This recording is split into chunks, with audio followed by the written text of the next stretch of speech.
Good morning, this is Dwayne, and yesterday we looked at how to tell the key of a song if you have sharps in the key signature. And we went through all the 7 sharps, and we determined that the sharps always occur in the same order, which was F sharp, C sharp, G sharp, D sharp, A sharp, E sharp, and B sharp. Well, the flats are just the opposite of that. In other words, if you could say F, C, G, D, A, E, B backwards, then you'd have the order of the flats, which is B flat, E flat, A flat, D flat, G flat, C flat, F flat. Okay? You can remember that easily just by the first 4 flats spell the word BEAD, B-E-A-D. B flat, E flat, A flat, D flat, and then G, C, F. Go catch fish. Or some way to memorize that. Okay? Now, how do you tell the key when you have flats? Well, if there's no sharps or flats in the key signature, we determine that that's the key of C because we're basing our playing on the key of C. And so, if we find a song that has just the primary chords, or those are the most used chords, then we know it's in the key of C.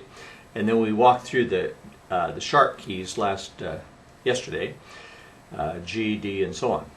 Now the flat keys, the first flat key is the key of F. It's based on the scale of F, which has 1 flat, and that 1 flat is B flat.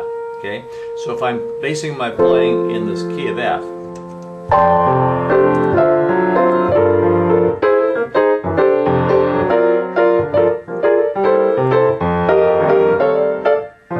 and my homeboy chords are F, B flat, and C7, then I know I'm in the key of F. But if I'm looking at sheet music and I see 1 flat, then I also know I'm also in the key of F. You can just memorize that. If you have 1 flat in the key signature, you are in the key of F because the scale of F has that 1 flat. Now, if you have more than 1 flat in the key signature, the way you find the key is to take the second to the last flat, and that is the key.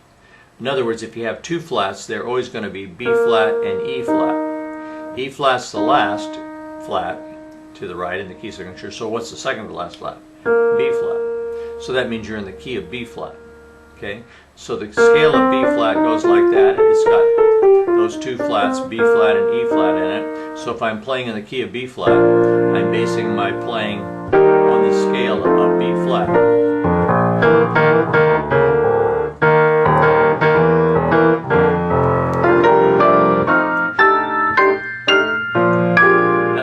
Key of B flat because it's based on those primary chords. Okay? Now if I have 3 flats, they would be B flat, E flat, and A flat.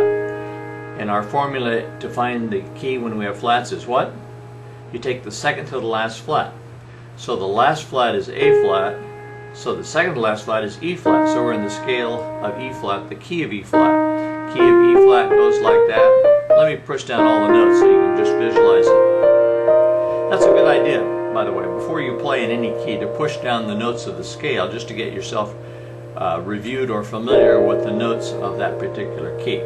So that's the key of E flat based on those 3 flats. Okay? Now if you have 4 flats, they would be B flat, E flat, A flat, and D flat. So the second to the last flat is what? A flat. So you'd be in the key of A flat. If you have 5 flats, they'd be B flat, E flat, A flat, D flat, and G flat. So that would put you in the second to the last flat, which is what? D flat. D flat, I love that.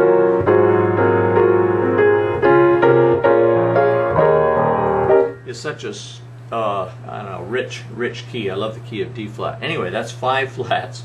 Now 6 flats, which you don't run into real often, would be B flat, E flat, A flat, D flat, G flat, and C flat. That note that looks like B is really C flat. We can't call it B because there's already a B in that scale. There's a B flat in that scale. We can't have 2 of the same letters of the alphabet in the same scale. So it's got to be called C flat. And if you saw it in music, it would be C with a flat in front of it. Okay. So the second to the last flat then, if C flat is the last flat, second to the last flat is G flat, right? Knowing our order of the flats, B, E, A, D, G, C.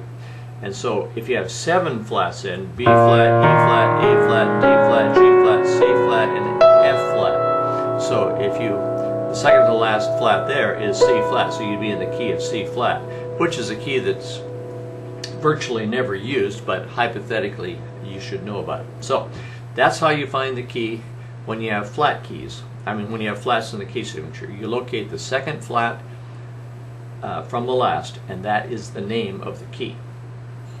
If you have 1 flat, remember it's just the key of F. You memorize that.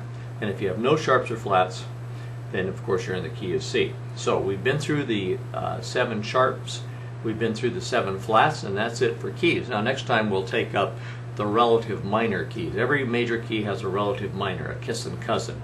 And we'll talk about kissing cousins tomorrow. So thanks for being with me, and we'll see you tomorrow. Bye.